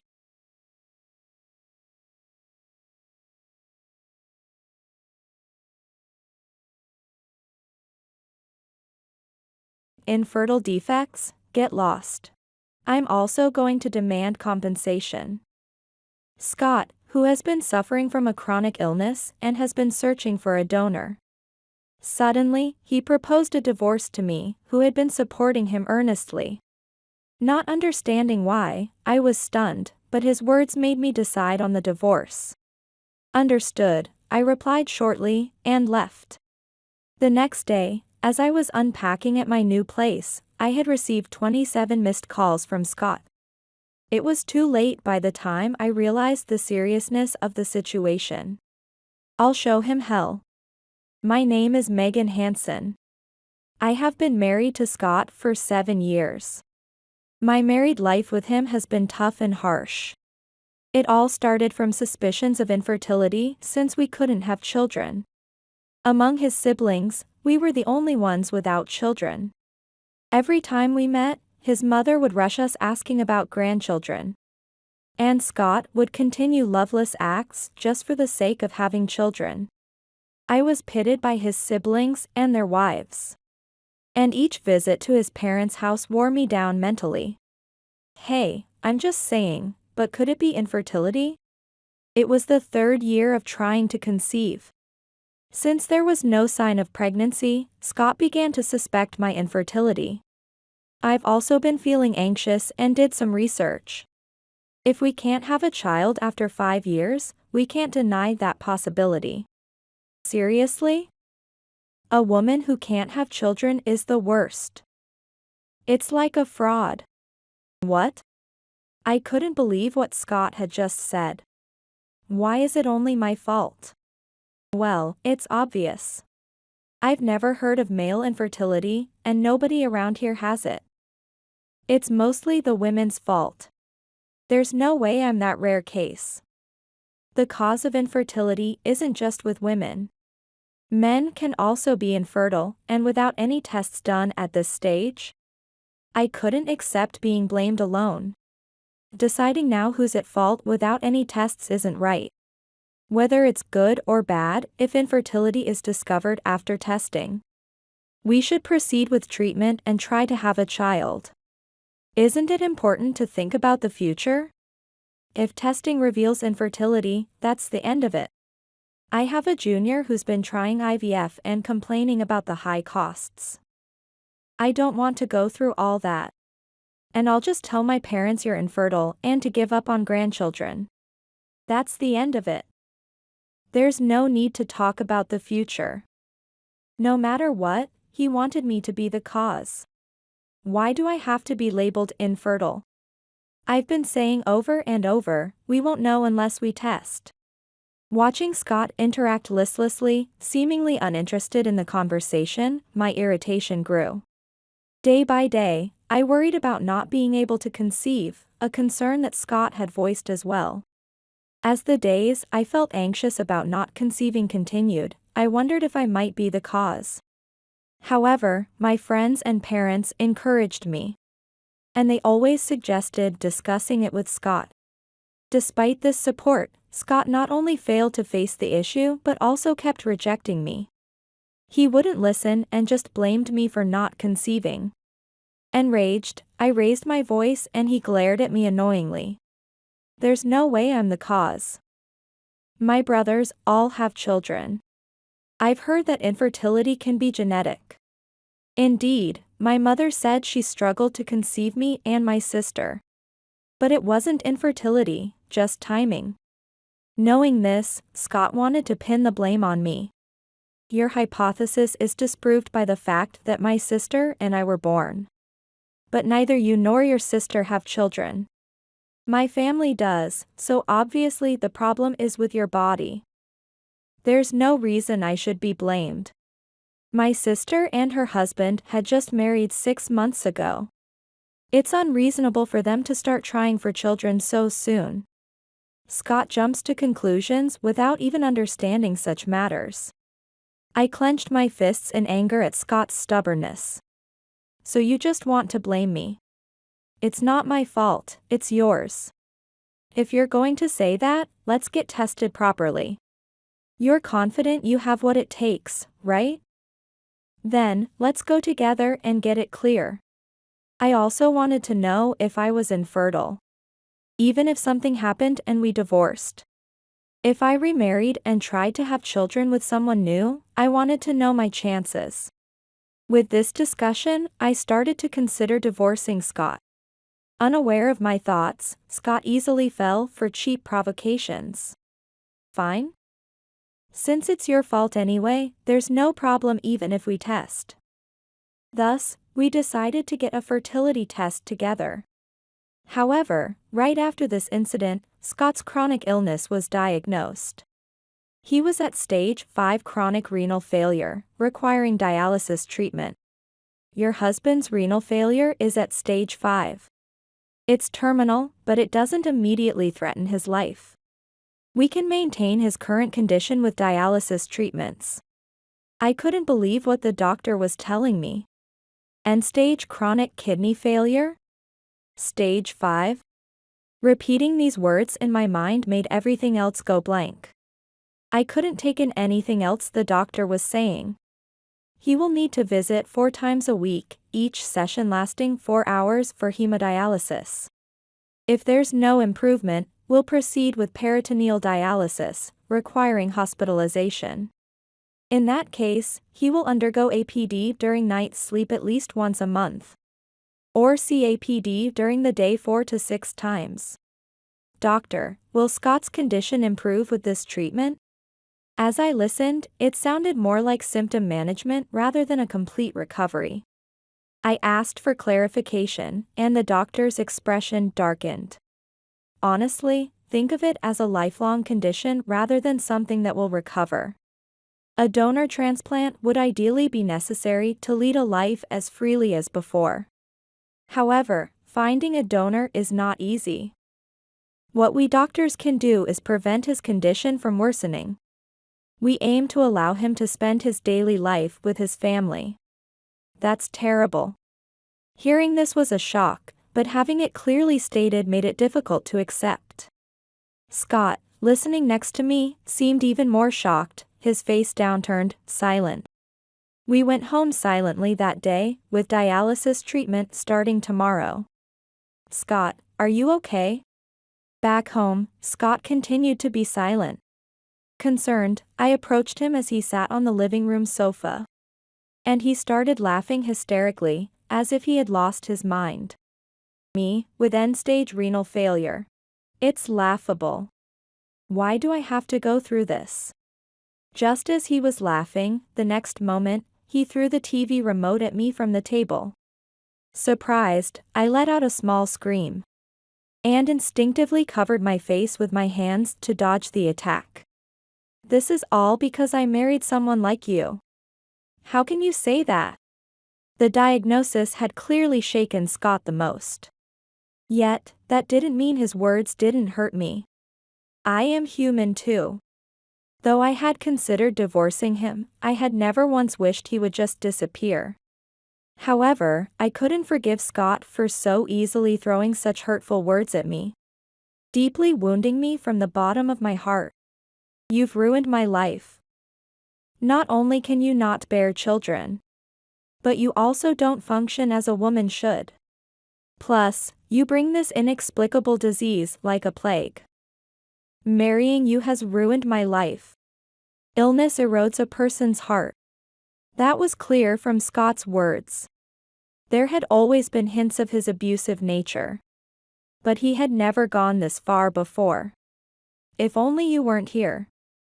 If only I hadn't married you. Despite his repeated accusations, for some reason, he hugged me tightly. Initially, I was confused. However, he must be suffering too.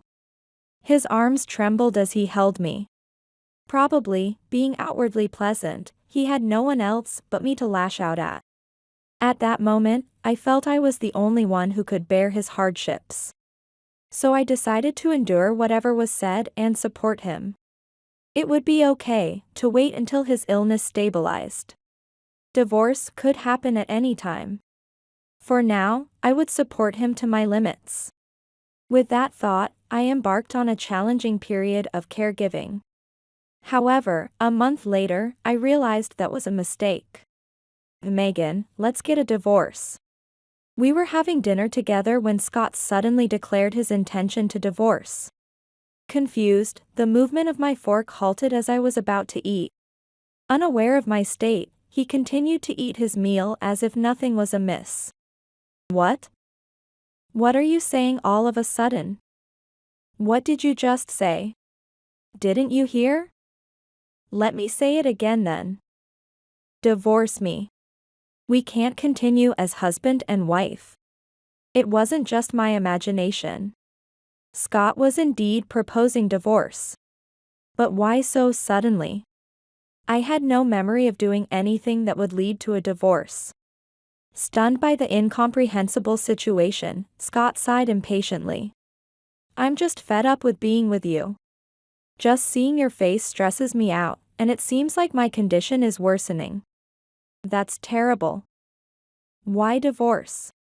Haven't I been supporting you earnestly all this time? Supporting earnestly? Hearing my words, Scott scoffed and uttered unbelievable words.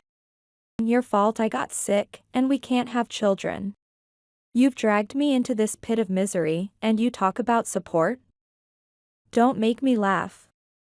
Scott slammed down his fork roughly and spoke in an irritated tone. His attitude and the way he spoke pushed even me, usually so patient, to my limit. Why are you blaming everything on me? It's not like I caused your illness or the fact we can't have children. Are you saying it's my fault? Scott must be overwhelmed by his illness. He probably didn't even remember that we went for the tests together. Cutting off my words, he blamed me without giving me a chance to respond. If we had children, I could have had hope to live. Without such a motivating presence, my life with you is utterly bleak. That's why, divorce me. I can't continue with you. Understood. After hearing this, I couldn't muster even the slightest desire to support him. I had thought to wait until his illness improved a bit. That time was wasted. To him, I was nothing but a harbinger of disaster. Feeling this painfully, I accepted his request. Thus, our divorce was decided. I would leave the house within the week. While Scott was at the hospital, I started preparing, visiting the city court to get the divorce papers. During this, I ran into Gina Manning, a mutual friend, at the city court counter. She was there to assist me. Megan? What's going on? Did something happen? Gina Manning, who had also attended the wedding, was quite surprised to see me picking up the divorce papers. As soon as Gina gently spoke to me, all the emotions I had been holding back burst forth. And I burst into tears inside the city court. The staff, noticing my distress, instructed Gina to take care of me and guided me to a reception room. Sorry, Gina. I couldn't hold it in. It's okay, don't worry about that. More importantly, what happened? If you're okay with it, tell me. Honestly, I didn't know her very well. I met her through Scott and we had seen each other a few times. However, every time we met, she took good care of me like a caring older sister. She was a warm person. Actually, I seriously debated whether to tell her everything. She was a friend of Scott's. If I spoke carelessly, it might get back to him. But I felt genuine concern in her eyes. I was overwhelmed by her gaze and confessed everything. Then, Gina's body shook with anger, and she gently held my hand. You've endured a lot, Megan. Huh? As soon as she heard about the process leading to the divorce, Gina seemed to make a decision, looked at me intently, and revealed some shocking truths. The content made me regret how devotedly I had acted. Megan, I'll help too. Let's really make him pay. Are you sure? You are Scott's friend, after all. He's no friend. How can I stand by someone who disregards a wife who supports him like this? I can't justify his actions. Her reassuring words filled me with joy. I'll support you fully. So, Megan, let's corner him thoroughly.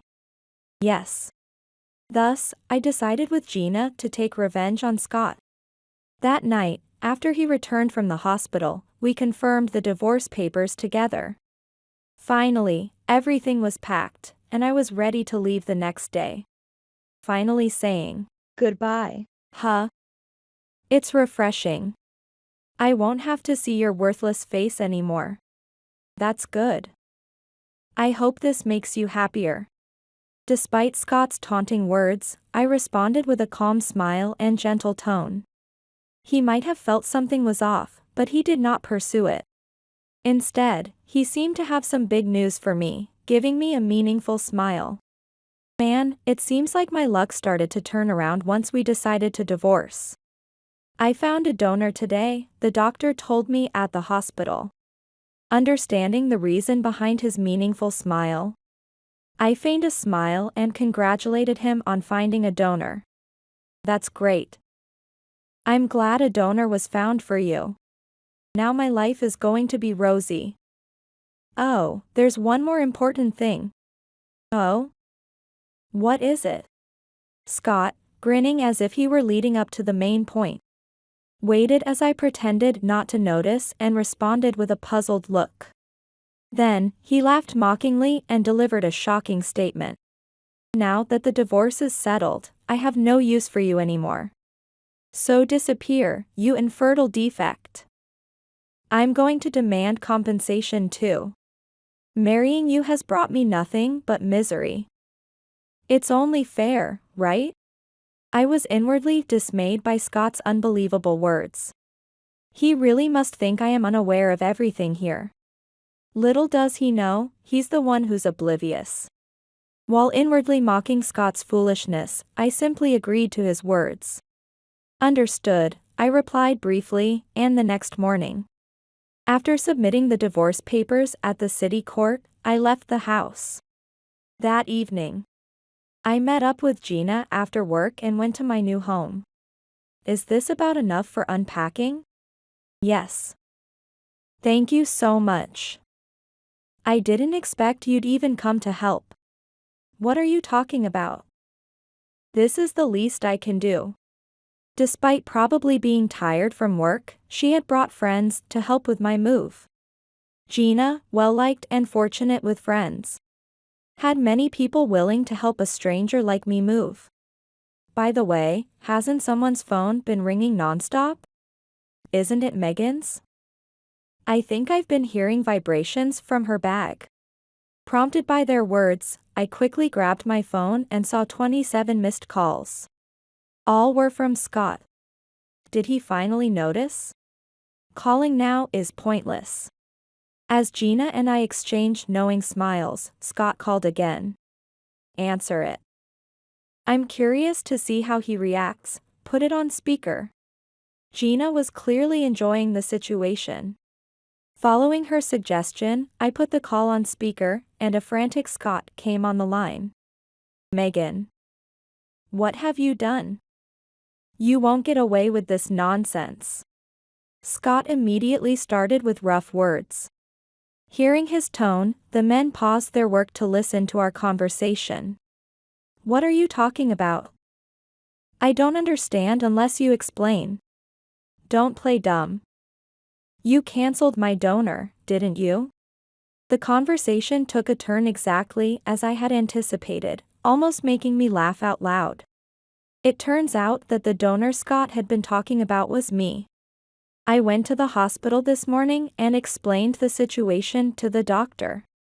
I had revealed that I was supposed to be the donor, but I declined to donate due to our divorce. Since we're no longer spouses, it only makes sense, right? Don't mess around. You've already agreed to donate once. Just give me your kidney quietly. Oh, dear. How barbaric. I don't have an organ for such a savage. You'll just have to continue treatment until a new donor appears. Scott began to yell and scream as if showing his true nature. When I spoke in a manner that further agitated his emotions, it seemed to make him even angrier, and he continued losing his composure. You're not getting away with this for free. Including your refusal to donate. I'm going to demand double the compensation in compensation. That's futile. What? He must have thought he could coerce me into donating by threatening me with money. But such tactics won't work for me. Because I am well prepared to corner him. Since you mentioned suing for compensation, I've gone ahead and hired a lawyer myself.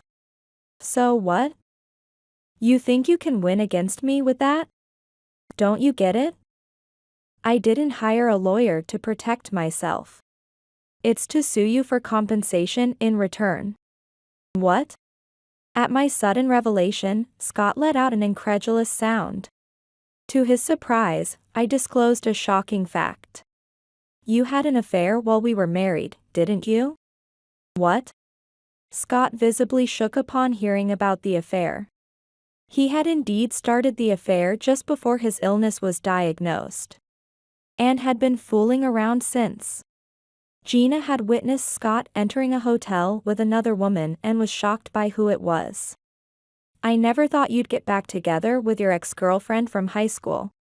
You told me you had cut all ties and didn't even keep her contact info, didn't you? The mistress was Ashley Brown, Scott's ex-girlfriend from high school. I knew her too. Ashley works at the city courtal, right? Seems like she talks a lot about personal stuff to everyone. Thanks to that, I was able to gather information quickly. I found out about your secret meetings and that she's pregnant. Scott choked on his words upon hearing about the child. Confirming the accuracy of the information. You brought up divorce because you got Ashley pregnant, right? Probably, she threatened to ruin your life by spreading this to our friends. And even to me if you didn't divorce me. Ashley was Scott's first girlfriend. They broke up because of her cheating. However, she always held a special place for Scott. Though I was aware of this, I never thought they would get back together. So I felt secure. I never expected you to reconnect with her. But it must have been just right for you, huh? Since we didn't have children, and Ashley was your type of woman. That's why you decided to dump me and asked for a divorce. Having seen through everything, Scott was at a loss for words. Ashley had been bragging about their affair at her workplace. Gina, who had heard this, was convinced they were dating. When Gina tried to tell me about it, we reunited at the city court. She became my ally because she knew all the circumstances. So, you were going to demand compensation from me because I couldn't have children. But it turns out you're the one who will suffer. I'm fully prepared to fight you on this. But, it was actually your fault. Ashley and I could have a child. But no matter how much we tried, you and I couldn't. This proves I'm not the one to blame. Scott, clearly panicking, made statements that further proved his affair and that he had impregnated Ashley. Turning to Gina, I was grateful she had recorded everything, providing new evidence. The men around us also listened as witnesses, trapping Scott in a situation he couldn't talk his way out of. Remember when we went for a fertility test together? Huh? I don't remember taking any. Oh. As I brought up the topic, Scott seemed to finally remember. He exclaimed as I was about to reveal surprising results.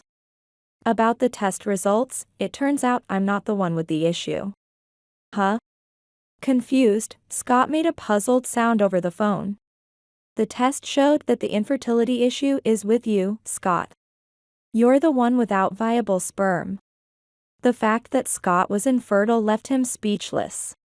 While I could hear frantic noises on his end, I prepared to show him the evidence. If you don't believe it, I'll show you on a video call. Look at your phone screen. As I said this, I kept the call on speaker and turned on the camera. Scott's call also switched to video mode. And the moment I showed him the official results from the hospital, a high-pitched female voice came from his side. Wait. Scott, listen to me. Ashley was there next to him, trying to grab his phone. Ashley, what the hell is this? Explain. Scott, fuming with anger, glared at her as she frantically tried to deflect the blame onto me. It's not like that. This. Don't lie. There's no way Scott could be infertile. The unexpected situation was thrilling. Almost like something out of a daytime drama, and the men around us were intrigued. Amidst the chaos, Gina Manning suddenly appeared on the call screen. Oh, look, it's Ashley. What are you doing there? I thought you had a date with that handsome entrepreneur today. Gina. Both seemed surprised to see Gina on the screen, and their reactions were amusing. Gina continued with a smirk. You're always bragging about men at work. But I had no idea you were also messing with Scott. How many guys have you snagged this month? You love to brag about it at work, don't you? Stop it, Gina. Don't say such ridiculous things. Ashley turned pale at Gina's unexpected revelation. Hearing this, Scott trembled with anger and shouted. What's this all about, Ashley? Whose child is it? It's obviously yours, Scott. Gina is just spouting nonsense. Are you going to believe her over me? I'm getting such harsh treatment.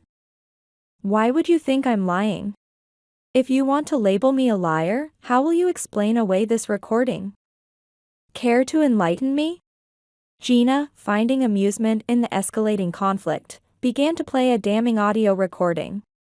Ashley, what are you going to do about the baby? Isn't the businessman refusing to acknowledge it? The recording, made in the city court break room by Gina, captured a conversation between Ashley and several female colleagues. Yeah. But I really don't want to raise it alone. There's this guy who's totally into me right now, so I was thinking of pinning it on him. You're up to no good again. How are you planning to pin it on him? Ashley's shocking reply came without hesitation. I was planning to milk him as a sugar daddy. But turns out he's trying to divorce his wife. He's an ex from high school, Scott Hansen, and he seems likely to cave easily to pressure. So, I'm going to threaten him with the child to push the divorce through. Then have him remarry me and take care of the kid. Ashley's audacious strategy left her colleagues in disbelief. I don't actually like kids, nor do I want to raise them. But his mom has been nagging him about wanting to see a grandchild, and she's keen on helping out. So, why not leave the kid for my husband and his mom to look after while I enjoy myself outside? Everyone's happy, except his wife, of course. That's wicked. The guy who fell for such a wicked woman just ran out of luck, huh? Poor Scott. The female colleagues laughed, seemingly amused by the situation as outsiders.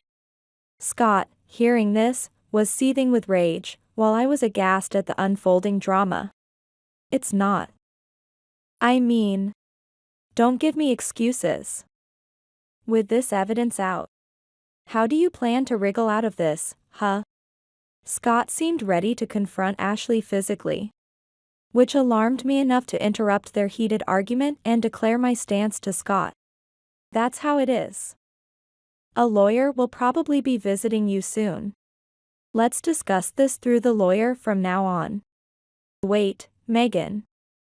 Let's talk, just once. I was deceived by this woman too. I'm a victim here. Without her, we could have fixed things. Please, give me a chance to talk. Are you saying you'll dump me? Isn't that cruel? Didn't you say I was more important to you than she was? Caught in such an unbelievable real-life drama, I felt disgusted and tired of the mess. As if I'd give you that chance. You can handle the rest on your own. After all, I'm no longer your wife or anything to you. I couldn't help but sigh. What was it about this man that had once caught my eye? Now, I regretted not just the marriage but even dating him in the first place. His words no longer had any impact on my heart. Please, don't say that. Just give me one more chance. Let's start over. You said you were deceived, but that's my line. All this time you've mocked and belittled others. Do you have any idea how I felt staying by your side these past 5 years? That's. Struck where it hurt, Scott had no reply. Either you nor Ashley intend to forgive you. I'll socially and legally corner you and show you hell. Be prepared. With those words, I ended the call. Soon after, lawyers arrived, and without any physical altercation, they began discussing compensation. Thus, my conflict with Scott came to an end. Since then, I've demanded a significant amount in compensation from Scott and Ashley. Despite his declarations of hiring a lawyer, he had not managed to save a penny. He thought that by threatening me, I would weaken and agree to help him. He admitted as much in his testimony. As for the compensation, Scott, who earned a meager salary, quickly exhausted his savings and is now chased by monthly payments. Ashley also broke up and, having no money to maintain her home, had to return to her parents' house where she was met with outrage and not allowed inside. Thanks to this, Scott found work in a factory in the countryside and is diligently repaying his debt. Actually, the strong men that Gina brought with her were Scott's seniors from his hometown. And they have promised to manage his repayments to ensure he doesn't escape his debt. Thanks to this arrangement, his payments are proceeding without issue. Meanwhile, Ashley was fired from her government job due to her scandalous behavior, and is now repaying her debt to me by working in the nightlife industry and taking part-time jobs during the day. After being abandoned by Scott, she is walking a lonely path. Unsure she could raise a child on her own, she opted for a foster care system. In this way, I have managed to settle my long-standing grudges. Since then, Gina and I have become good friends and often go out together. I have a nice senior colleague, I think you'd get along with him, Megan. But I'm already at this age. Don't be silly. A woman should always be in love. Forget that trash and move forward. Despite being forcefully invited to drink, spending time with Gina makes every day enjoyable. She won't let me spend a single lonely moment and has included me in her circle. Thanks to her kind consideration and warmth, my emotional wounds are gradually healing. Now, I'm even dating a man she introduced to me. If you two ever have a child, let me hold it second. That's not fair. I'm the second. Huh? I've known her longer than you, so I should be first. No way. Absolutely not. Watching the friendly banter between these two, I vow to protect this happiness.